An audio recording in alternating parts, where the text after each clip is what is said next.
Hello, me fixing everything, and because there is always something to fix, this machine is tripping the RCD or GFI protection, depending where you're in the world. And I'll show you a little bit of troubleshooting. Why is this happening? Now, first thing we need to do is disassemble the machine. So first thing I'm gonna do, I'll take out the socket, out of the power.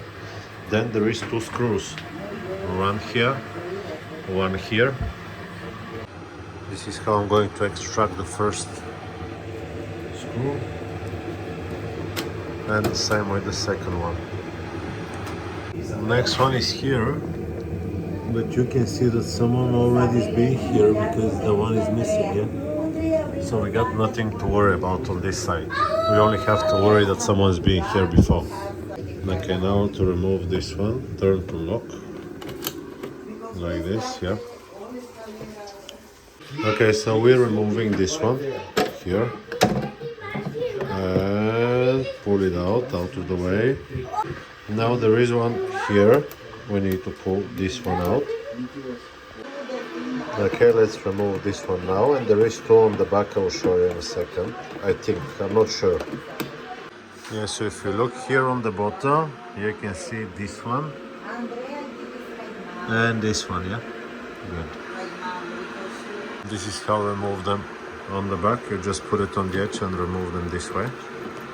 So we have 1, 2, 3, 4, 5. Let's remove them quickly. This one I don't need to explain that much. Okay, let's remove this one now. Like this. And there is usually a couple of sensors here. We'll remove it from this one and uncouple it from there. So now I need to open this one back. Yeah, it's a little bit hard though, so I need both of my hands to pull it out. And now on the back here, we got it open as well, just like this, yeah. I had to squeeze it here, just to be able to pull it back. Now, we can remove the zip tie in order to get to here, but I'll explain you in a second what we need to remove to get to the problem. Now the problem itself is right here. You can see it blow up the coil. Okay, first thing we're gonna do is remove this one from here, right here, like this, and we'll check if it's blocked. I had some blocked ones. This one is perfect. There we go, just like that. Take it out.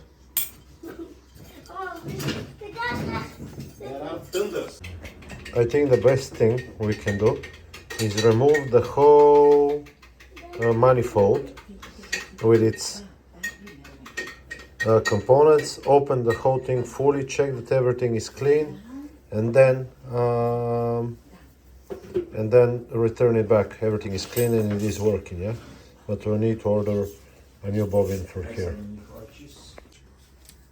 Okay, now let's remove the cables first.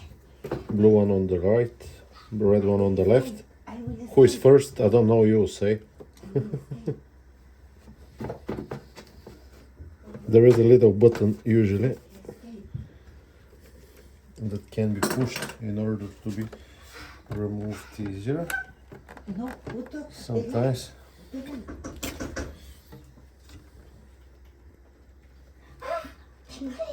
watch to not stab yourself. I don't know if it's on the left or on the right. Maybe it should be on the left. Should be on the left. So now it will need pulling. There we go. Then this one, the RCD is kicked by this cable because of the leaks, probably. There we go. I got the blue on the right again.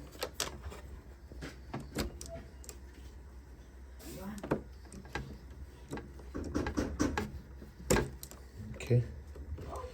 Bottom one, you can see right here. I'll press it and it will come out. Like this one. There we go. Here, here, here. Now, to remove the cables, to remove the cables, we need to take this one out from here. You can film here, film. Take the piece out like this, and now catch it with the Johan, poticho. You can catch it here like this. Sorry, but my kid is going in the bin, and pull this one out like this. Then this one onto this here. I'll just grab it with the pliers. So maybe half of the world understands Spanish. I don't get any Spanish, so I'm not worried. There we go. This one, be very careful with this O-ring right there. We don't want to chase it after. Now there is 2 screws.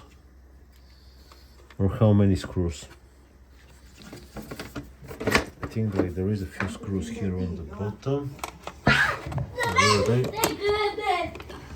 There was a few screws, I remember. Let me just see. Where are they? So there is a screw right here that I need to remove. This one. And we'll need some snips as well, maybe. I'm not 100% sure, but we'll see. So this one we'll take out. No, don't worry, I'll stop the video and we'll get this. Oh, this one fall. It will be okay.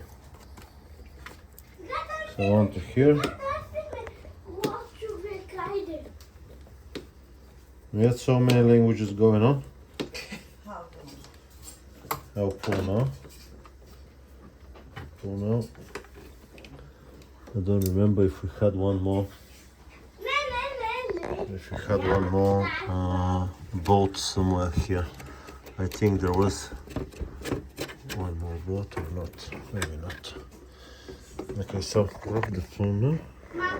We'll just return like this. Here. This is the little zip tie I'm talking about.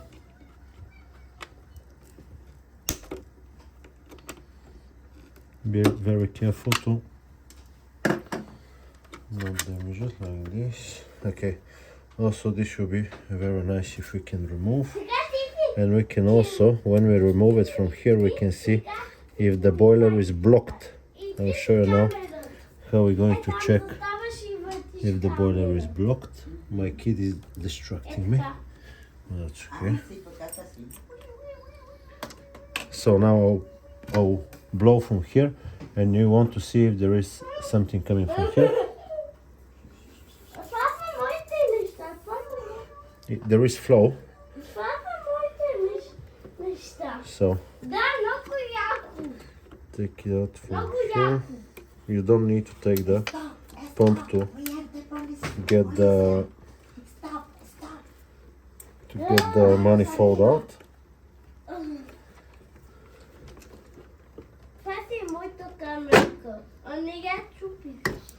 There, this one I pulled out, and you got the whole manifold. This is the problem here.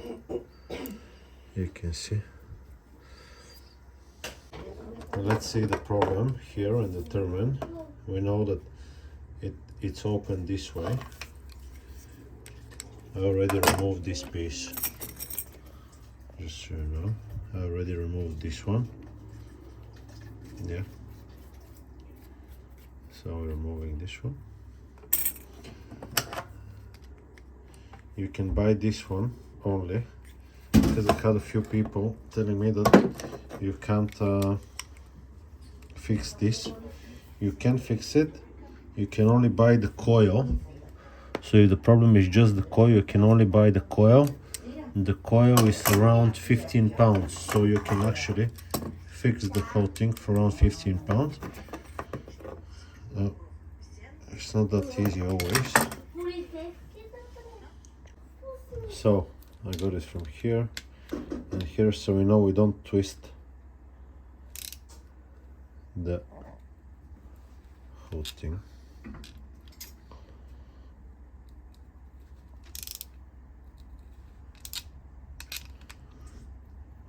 We hope that we don't break it. I don't think we'll break it. didn't break it, I think. No, we did break it. We didn't, I don't know. I broke it the last time, that's why. There is pretty big possibility you to break it. Because this one is very thin and shears off.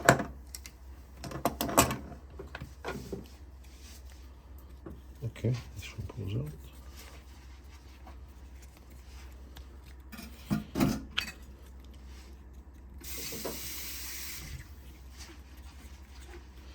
You can always use something like WD-40 or vegetable oil. I did put some vegetable oil on top of it. Let's show you.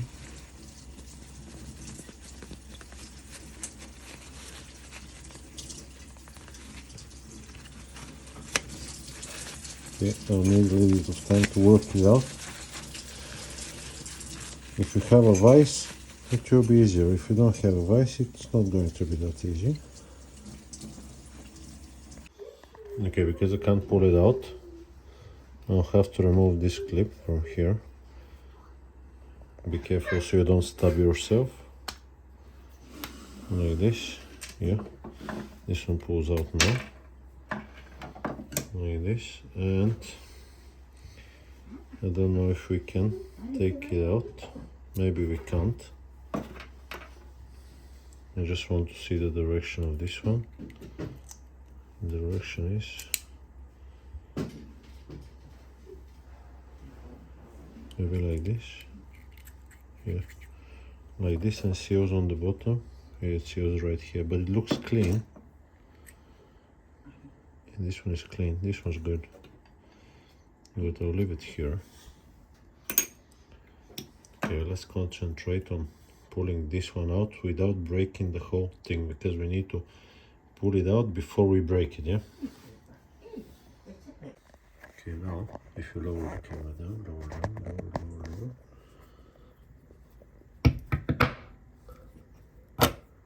Okay, so this one we will measure now and confirm that it goes to the bin. This one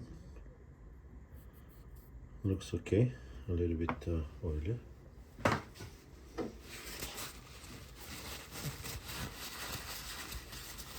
No, don't stop it, done. Now take the multimeter and I'll check this one. Okay, I'll show you now what and how to measure for to check solenoid valves, the solenoid coil of the valve. Now we need a multimeter and set it to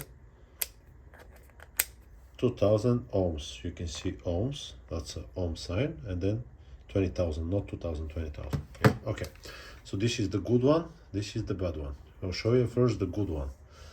On the top it's the actual coil, and we will measure, it should measure between 2 and 3000 ohms. This is 2.28, so 2280 ohms, yeah. And this is the ground, nothing, should have 1 point, or OL, which is open line, yeah, nothing, good. Now we know that here we should have between 2 and 3, absolutely nothing. This means that the coil is bad. It's bad because it's just burnt, yeah. And here should be nothing, that's correct, so it doesn't trip the RCD. But if we go to 2 million ohms, you'll see that it has around 150 between here and here. It has around 1.5 million ohms. This is enough to trip the RCD, especially if it's wet. You can see here. So, and here now, nothing, yeah. So this is good, and this is bad. So this one needs replacing. Okay. What the ratings are? This is the rating. What we're looking for is 230 volts, 2 bars. Actually, it's important to have 8. I think it's 8 millimeters. You can measure in here and order the same diameter on the inside, and height is important. There is actually Chinese knockoffs of this brand that are cheaper. You can order from AliExpress or something. But yeah, this one is failed. Now, so we don't lose any parts, this one I'll put in like this. This one is moving freely. This one is clean. goes in like this, yeah, and then this one goes on top like this. There we go, it clicked in. Now we know this one is good, but we didn't open to check the actual valve, and because I don't want to open it like 17 times, I hope I don't break it. Can I break it? Yes, I can. Do I want to? No, it seized onto here.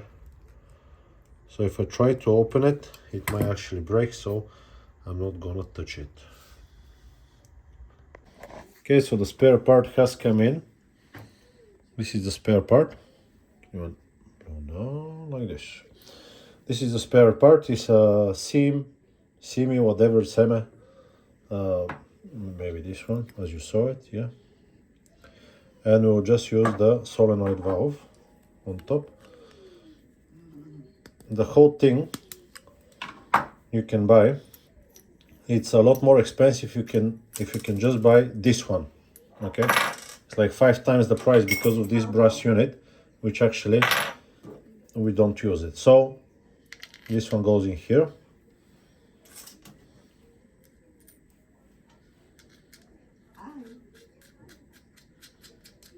There we go, just like that.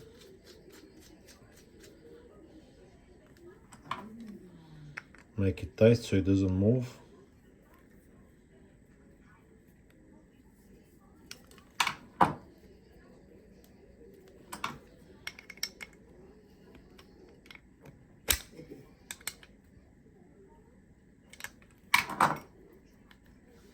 Now it will move a little bit.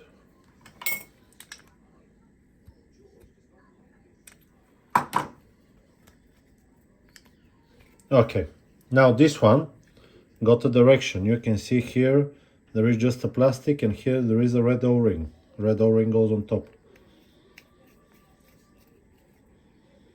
This one needs to be tight. Hand tight as much as you can until your finger hurts. There we go, just like that. Okay, so let's install it onto the machine. This should be a whole thing be working. We have an O-ring, O-ring, O-ring, yeah? Good.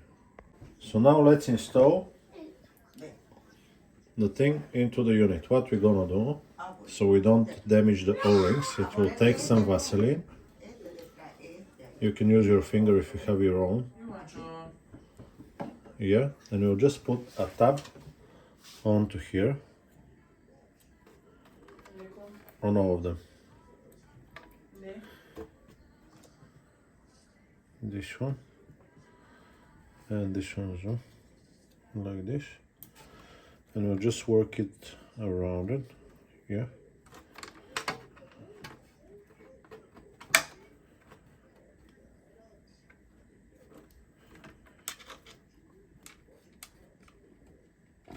good. So now the pipe for the return flow needs to go in first. Even if you don't see that much, is the one also here. I'll show you right here.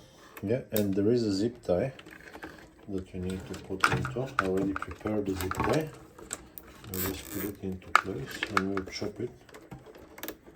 And some snaps on the back.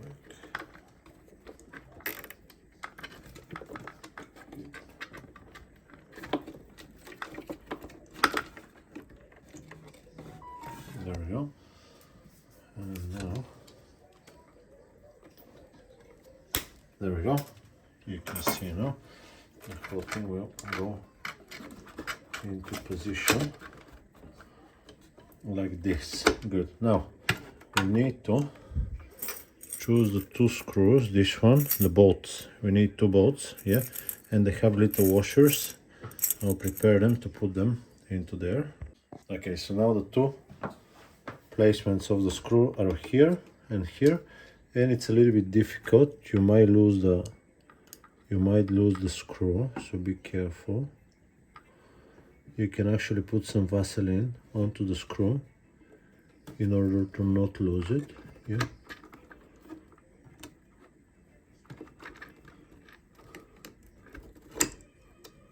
Oops. Okay, because it's so fiddly and it takes time, I'll screw them in and then I'll show you the video. Okay, so you can see it's a little bit fiddly. It dropped like 5 times before I managed to get it in place. So this is done. Now we need to put all of the pipes into place. We start with this one. Goes into here.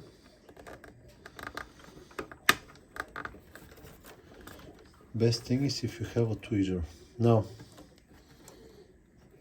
this one now. So you need to make sure that they are actually in place because some of them are not. Okay. To make sure that they go in the correct place. This one is in here, this one. So yeah, this one is in here. Let me just see which one goes where. This one is in here. Okay, so the one from the pump goes on the top of the boiler.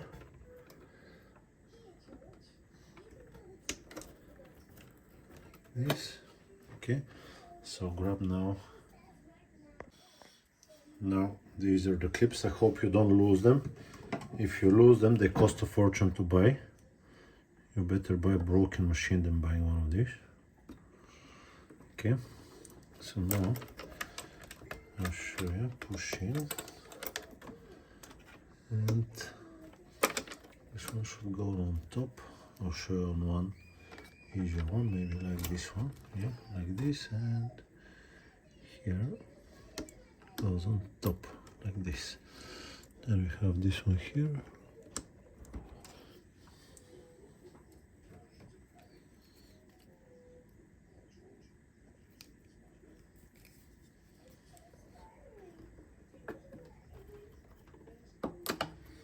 Good. Now these two are a little bit more fiddly, so you can pinch it like this. I'll try really gently to put it into place.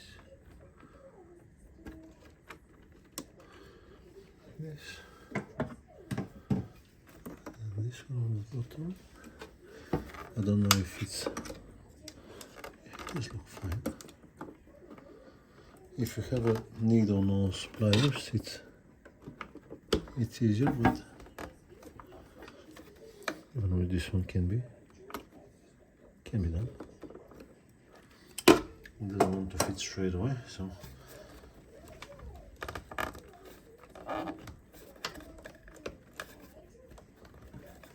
this went down. I think it did for a second.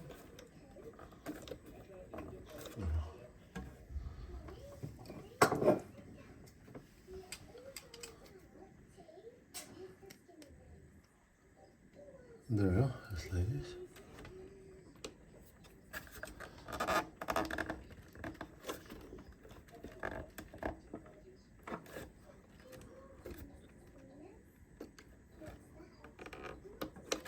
They're all in place, good. Now we need to fit the wiring. This was the cable that I was talking about for the RCD protection. Make sure they're not loose. If this one is loose, it's bad. So no loose connections. You need them tight so you can save your ass if something is about to go wrong. Now like this one. This one is a little bit loose.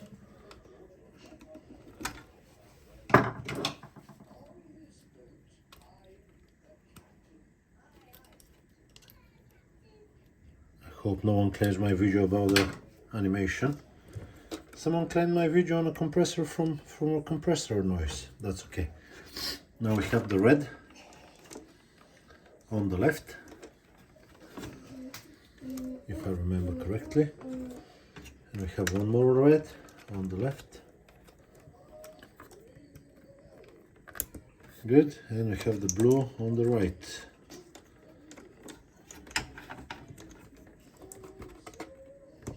it's proper tight. And here, like this.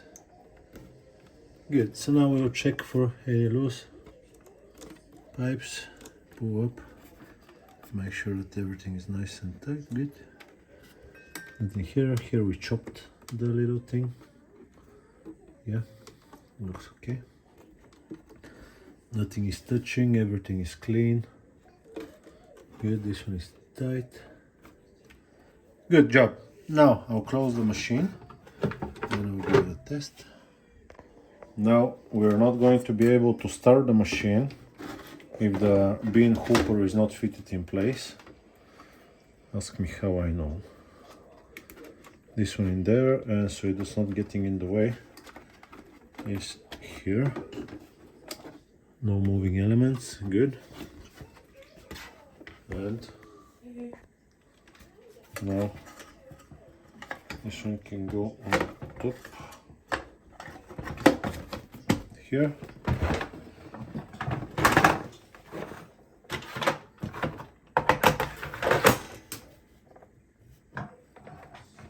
One of the feet fall down, and that's okay.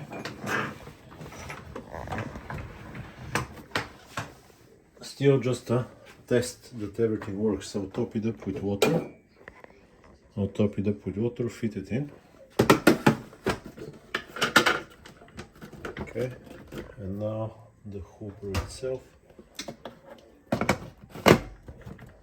This one needs to be locked so the machine works. Good, RCD protection there is on. So just move it. I don't have a socket here, so I'll move it, fill it up with water, and I'll check if it's working. So the last time it tripped the RCD protection, I'll turn it on now, we'll see. Okay. So I'll turn the machine on. Good. Now we'll wait for it to, no, the RCD protection did not trip. It's okay. And we'll wait for it to warm up.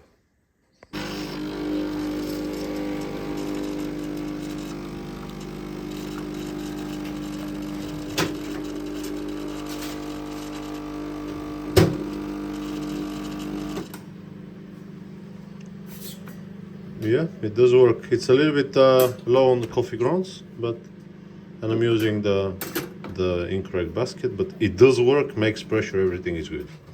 So we'll count it as fixed, clean it up a little bit and use it.